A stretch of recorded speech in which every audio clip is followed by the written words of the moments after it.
Join me, your host, Sean Lynn, in the pub for a Dram with friends, where we talk about faith, family, food, and fun. Pull up a chair and I'll pour you a drink.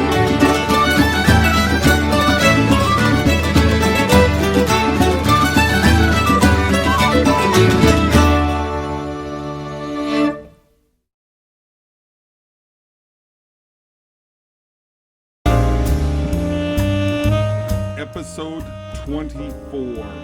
We welcome our good friend Father Larry Richards into the pub, where he is not afraid to challenge men. Sit back as I pour a coffee. Welcome to another episode of A Dram with Friends. Today we are very excited to have Father Larry Richards join us in the pub. Welcome, Father Larry. Why, thank you. It's good to be here. And today, I'm drinking coffee because we booked a time that is extremely early and probably appropriate for Father Larry. Yes, and I have my coffee mug too, so coffee's okay. There's caffeine in there. Well, and it doesn't look good when you go put on the uniform later and have whiskey on your breath. So that would be bad. Yeah, that would be bad. Yeah. You're up in Calgary, huh?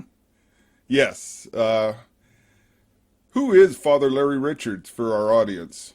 Father Larry Richards is a priest ordained 31 years by God's grace. Been a pastor for 19 years. At St. Joe's Church in Erie, Pennsylvania. I grew up in the city of Pittsburgh because God is usually a Steelers fan, except for this year. But anyway, so I grew up, both my parents were police officers in the city of Pittsburgh. My mother graduated highest ever from the Pittsburgh Police Academy. I always said she missed her vocation. She should have been God because she knows everything. All you have to do is ask her.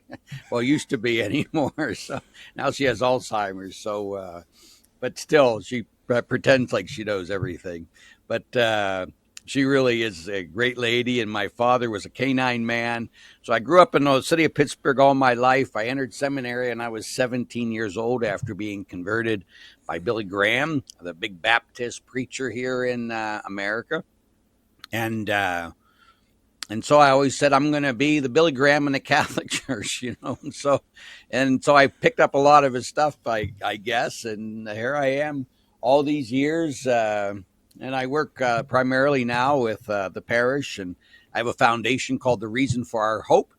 And the readings today, we're talking very much about we need to anchor our life in hope and not fear and all these other things. And that's the whole purpose, that we need to be speaking hope, especially during these times of COVID and everything else, to proclaim that God is always in charge and God always wins. And we just got to trust and hope and have great faith, and God will do the rest. Thank you. I didn't realize how much similarities we have. I'm 32. Well, I'm in my 32nd year of policing here. Wow. My dad was a police officer as well, and he was in K9. He was in the second batch that had, and he got out of K9 after he didn't believe me that the dog bit me. Yeah. Told me to go pet him. The dog knocked me over and bit me again. Yeah. So he was a smart dog. What do you want? So that was the last time my dad was in K9. We had a white shepherd. He was the greatest dog, named Snow. Oh, he wow. Was a great dog. Yeah, my dad had a couple shepherds, but this was a Doberman. They had Dobermans early. So oh yeah, well maybe that's it. Now I have Rottweilers, so I upgraded, you know, so because their hair is black, it doesn't show on my black as much as what happened. There you go. Okay. And we've tried to get you up here to Calgary for our God Squad conference. We've been going for, well, this year will be our 24th annual. Bless but God. We try to have it as close to the Feast of St. Joseph as possible, but you seem to always be busy around that time. Why is that? Because I'm the pastor of St. Joseph Church. Yes. And again, that's always Always the problem. Now, again, if you ever move it later on when it doesn't fall on a Saturday, St. Joseph, because I've been up in your area. I've been up to Edmonton a couple times, which how far is Edmonton from Calgary? It's about 2.5, 3 hours north. Yeah, I Okay. met you there at the Family Life Conference. Yes. I was supposed to be there this year too, but as we know, that didn't happen. So we're still scheduled for next year. That's the plan. There you go. Well, you'll have to slide south when you're there and come visit the pub Gladly. and have a dram. You got it. Absolutely. I'm more of So, a beer drinker though myself, you know. okay, They say well, I'm very blue collar. Alberta is actually pretty famous for all its microbreweries, and Really? yeah, beer is our big export here. So, Okay. Well, then good. That'll happen. They've never offered me a beer that I've been up there though. So well, that's the difference between Edmonton and Calgary. there Calgary, you we're go. used to being hospitality. You probably heard of the Calgary Stampede. It's in our Yes. DNA. And I do take that back because last time when I was up there, the kid who's now not a kid anymore, Patrick Schiller, first thing he did was take me to a bar and we had a beer and a hamburger. So Ah, good, good. See, the young men knows how to treat you. So, exactly. and you continue to work with men's groups and stuff. In fact, you're on the board of the Catholic Men's Leadership Alliance. How did that come to be? Well, it's unbelievable where that story, you know, years ago, I was giving a men's conference up in, Massachusetts or somewhere. And I had to drive back because that we were snowed in, but I had to get back to my parish. So I decided to rent a car and drive back. And again, way back, this got to be 10, 15 years ago. The Lord put on my heart that you got to start a national conference. And I called Danny Abramowitz, and Danny says, "That's a great idea, Father. Let's do it." And but he said we have to go to Steubenville and all those things, and so he ended up doing it, but without me, so it was part of it. And then Kevin O'Brien called me, what, about 5 years ago, and he says, "Father, the Lord's put on my heart that we need to start a national men's conference." And I said, "Well, you know, a board, and how to deal with all this stuff." And I goes, "The Lord put that on my heart too, about 5 years earlier." So then we start talking then about let's do this, and so. We got it going by God's grace, and now it's way beyond anything that I ever thought of. It's still got to, you know, my thing is still that the eventually what we do is we become this organization that if a person is going to Calgary or they're going to Edmonton or they're going to Toronto or they're going to Chicago, that we have something there for them that they know these are where the men's conferences are. These are when the men's meetings are, their men's groups, and that you're welcome to come and be part of us because it's kind of like I want it to eventually be like AA for men, if you will, that there's a place where a guy can go if they're traveling, especially because that's when a lot of guys fall into temptation and give into sin. But if they know that they can go and there's brothers there that'll support them, pray with them, and they can be with no matter what city they go to in the world, that'll be a great way that men need men to challenge each other and to get strong, you know. And so we still have that to start dealing with, but already with the material that we're putting out, as you know, you're on there too, that we've got some great things that are happening here and some great things coming down the pike. And I'm very excited that you've let the Canadians in, and we're excited about trying to branch across the country here as well. Given our current situation, we're looking at making a virtual Canadian conference. Mm-hmm. And you've been to St. Joseph's Oratory many times, Many times. and It's the very first place I went after I got ordained. So I was ordained on a Friday. I had my first mass on a Saturday, and me and my classmate, Father Nick Rao, this was in 1989, we drove up to, went a beeline right up to St. Joseph's Oratory. And I go up there every year. because I have a lot of parish missions and that. And so I always get the oil from St. Joseph. I have great devotion to Joseph and great devotion to Brother Andre. And I always take the oil. And the oil, of course, was people would come and have an oil lamp burning in front of St. Joseph. And it takes some of that oil and it'd say, put this on and ask St. Joseph to pray for you, bring you healing. So again, you've been there? Many times. Yeah. Okay, yep. So because it's so far away, Calgary from Montreal, it is. The last time I took Jeff Cavens there on a motorcycle ride, and holy cow, good job! All the way from Calgary, Calgary and back in 14 days. Holy cow! I would think that was something. So, but again, no, there's all those crutches and everything, and all the healings and that has taken place, and so yeah, every year I go up except. Now, I was there last because I did a parish mission in March last year, so it's been a year, but because it's hard to get across the border right now, I haven't been up there. But I always bring the oil back, and everywhere I go, and here we have, because it's the year of St. Joseph, but we've been doing it since I've been here for 19 years, we have a novena to St. Joseph every Wednesday.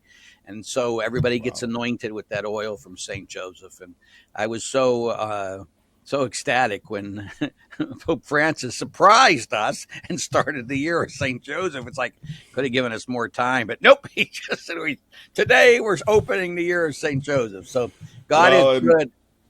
Yes, he is. I too have walked with St. Joseph for many, many years, and we tried to put on a family conference at the oratory back in 2000 for the Great Jubilee, and I sent out packages to every diocese in Canada and the North U.S., and it ended up being 5 families from Alberta. So, oh, gee, there you go. So it was, but it's amazing to see what St. Joseph has done for us over the years. We do the novena before every conference right from the beginning, and I usually have to do it a couple times during the year because I need a favor. Yeah, I love the the devotion of the sleeping Joseph. You see how Francis, when he brought this devotion, so I have these statues of the sleeping Joseph in my bedroom and all over the place, and I always sit there, and if I need something, I'll write something down, I'll place it under his pillow, and boy, God is so good. He never fails me. He just never fails me, so it's very good. Yes, I need to get one of those because last week I was waking up at 3:30, 4 o'clock in the morning and trying. Get a sleeping St. Joseph statue. I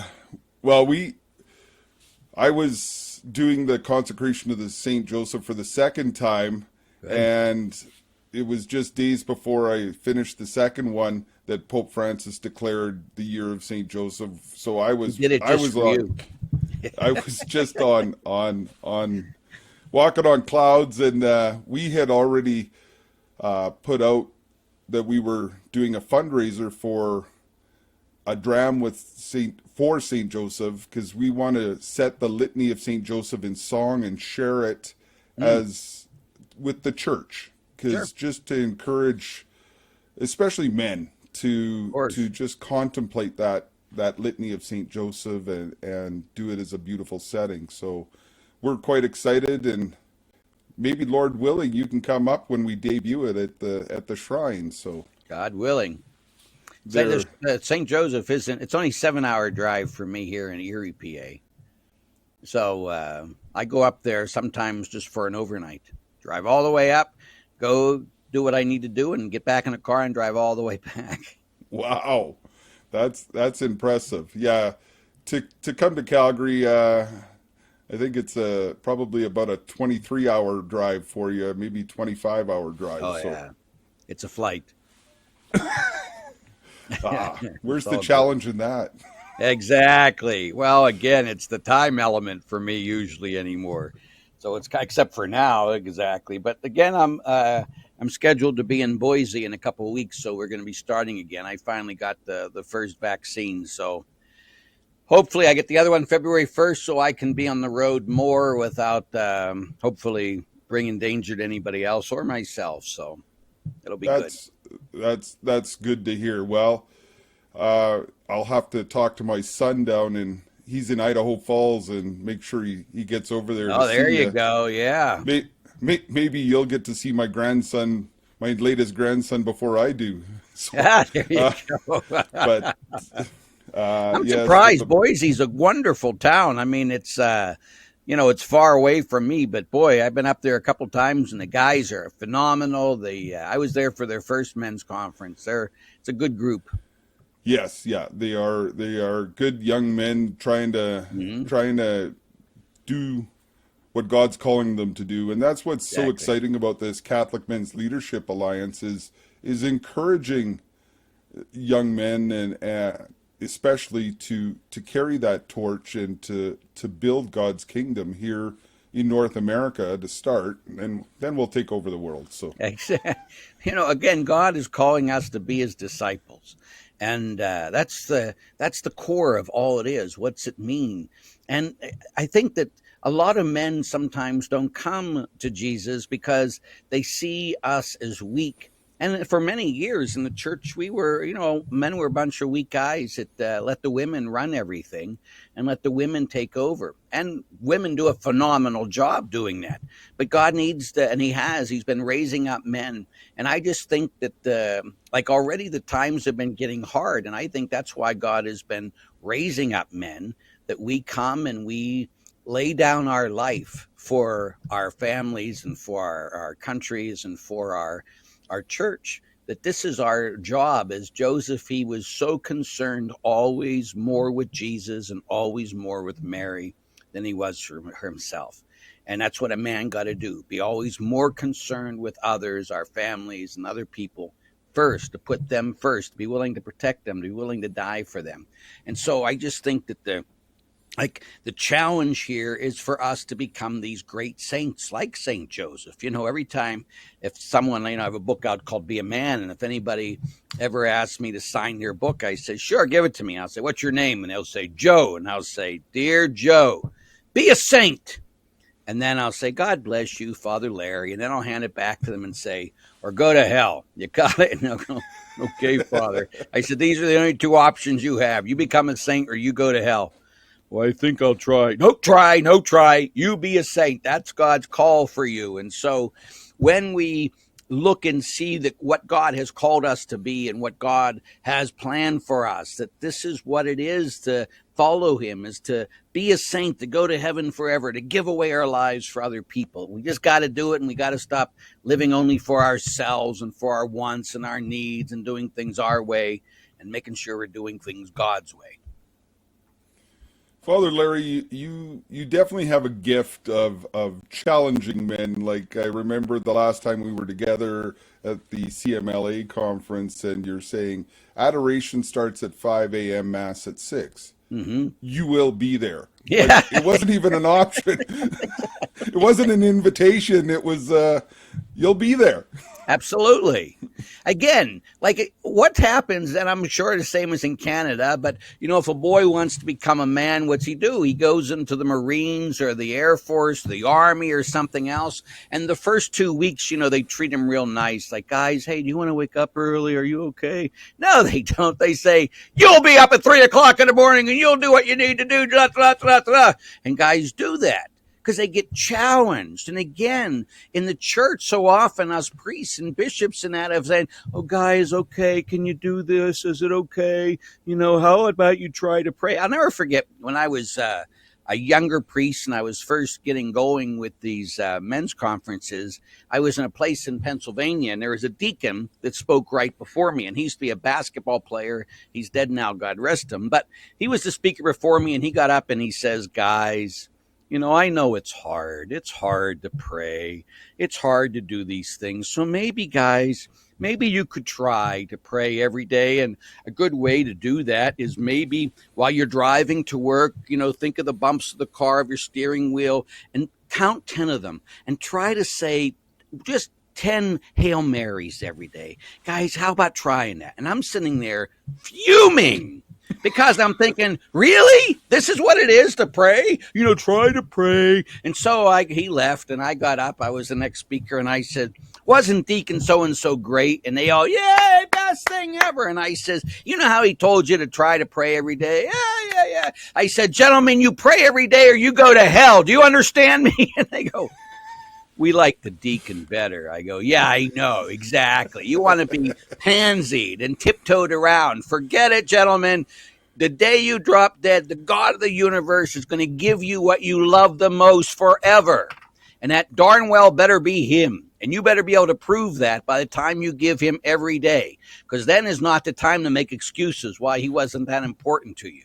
So again, we're preparing people for eternal life. And it's amazing that people will put, you know, you want to be a good football player, you'll practice every day for hours. You want to be a good golfer, you'll golf, all those things. But you want to go to heaven? Okay, whatever. What's the least I got to do to get there? That's the problem with the world. We got to be challenging. This is what you got to do. It once, you know, to be a disciple, Jesus says you cannot be my disciple unless you what? Deny your very self, pick up your cross and follow in my footsteps. That's what Jesus says. But we break that down. We'll just try to be good people and try. No. Give away your life for others. Be a man of great love, because that's what's the strength of it all, is when we're most loving, we're giving away our life for others. That's like, really? Anyway. And that's where men respond most is when they're challenged, whether it's to get up or like men remember the football coach that pushed them a little further. That's the one that they remember, not the one that said, oh, don't worry, Johnny, you tried your best, or don't worry, we're not keeping score at this soccer game. They that's when they quit. Exactly. And what's the point? So, Father, one of the segments I have is a lot of our young men are struggling today, just even what is a man. So what advice do you give your 18-year-old self? The same thing I get. I taught all boys for 8 years at an all-boy Catholic high school. And my biggest thing was, gentlemen, you have two choices. You either live for yourself or you live for others. You know, a boy lives for themselves. You know, you're an adolescent. Most men do not get out of adolescence. They like to live for themselves and their pleasure and what can they get out of the world. But I says, a man lays down his life for others. Because the greatest example of masculinity and what a man is Jesus Christ. There is no greater example. There is no, well, he was one example. No, he was the example of masculinity. He was the example of what, when God becomes man, he's the fullness of manhood. And so we have to look at the life of Jesus Christ. And so what happens to a lot of 18-year-olds, and that's why when I wrote my book, Be a Man, it was to help people to realize Jesus got to be the one who is our hero. Not football players, not sports people, not musicians, those are all good people, but they're not true men the way only true man that ever existed was Jesus. Now, he learned his masculinity from his father, St. Joseph, of course, but we have to look at Jesus. And so I always tell them, you look at the life of Jesus. So I used to say, one of the easiest things you can do is go through the Gospels and write down the characteristics of masculinity according to Jesus. Write those things down. You know, he was strong when he needed to be strong. You know, a lot of people say, well, look, when he got all angry and everything. He did that once, you know. So, and we use that as our example of masculinity. I don't think so. Sometimes we got to stand up and we got to clear some tables and that. Yes, but his whole life wasn't that. You know, his life was, come to me, all you who are labor and heavy burden, I will give you rest because I am meek and humble of heart. Well, I don't want to be meek and humble of heart. That's what it is to be a man. You know, because that's the way Jesus was. Love your enemies. Huh? That's what Jesus did. You know, how does Jesus deal with all the sin of the world, all the garbage of the world? What does he do? He dies on the cross. Huh? Yep. So you mean that's what I'm going to have to do? Yes, that's exactly what you have to do. So we have to look at Jesus and look at his characteristics of masculinity and make sure that I am learning those things first. And that's what I'm trying to be. A Christian, by definition, is another Christ. So by definition, Jesus isn't one of these, gods that is up in heaven and he's like a divine cheerleader trying to get us to be good people. This Jesus lives inside of you and me from the moment we are baptized. And our job, as it says in Galatians 2:19 and 20, I have been crucified with Christ. So the life I live now is no longer my own. Jesus Christ lives inside of me. I still live my human life, yes, but it's a life of faith in the Son of God who loved me and gave his life for me. So everyone that looks at you, everybody that looks at me is saying, sir, I would like to see Jesus. I don't care about you and your opinions. I want to hear Jesus. And Jesus is love incarnate.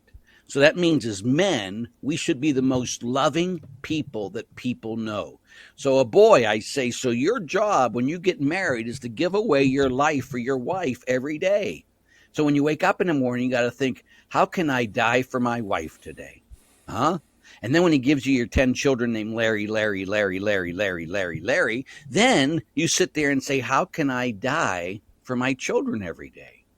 That's the life I have been given, to give it away in love, because that's what Jesus did, and that must be what we who call ourselves men must do. Wow. Thank you very much. That very good challenge for our young men. So there's one other segment, and I'm guessing I know the answer to this one already, but Jeff Cavins talks about riding with your posse or what.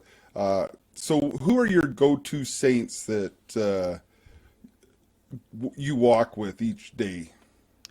Well, the two ones primarily, of course, are Joseph and the Blessed Mother. Jesus was formed in his humanity by Joseph and Mary. And so for us to be good men, I think we have to be formed by Joseph and Mary. And again, that's the whole point, that the saints are there to point us to Jesus, not to point us to them. Not one saint has ever pointed us to themselves. And so sometimes we get caught up into them and we just focus on a particular saint. And I go, no, like you already talked about it. We walk with them in our following of Jesus Christ. They pray for us. We go to them. They mold us. They help us.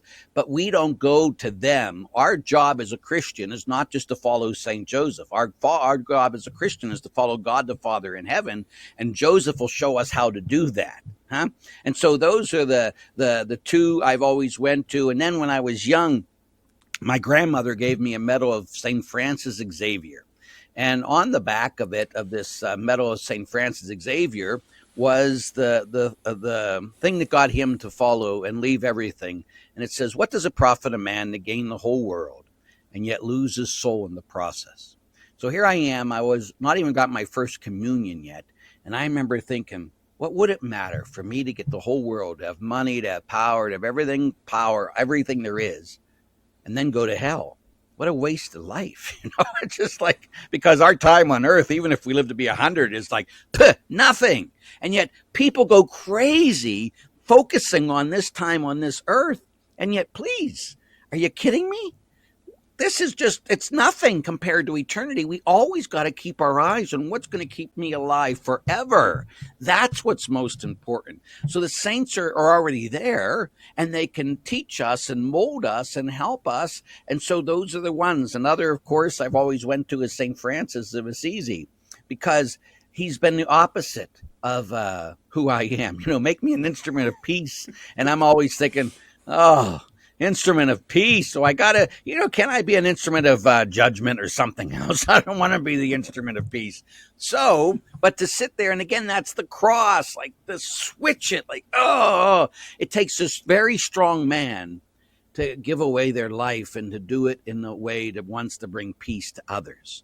That's much harder than me just coming up and punching somebody. I would rather just go up and punch somebody.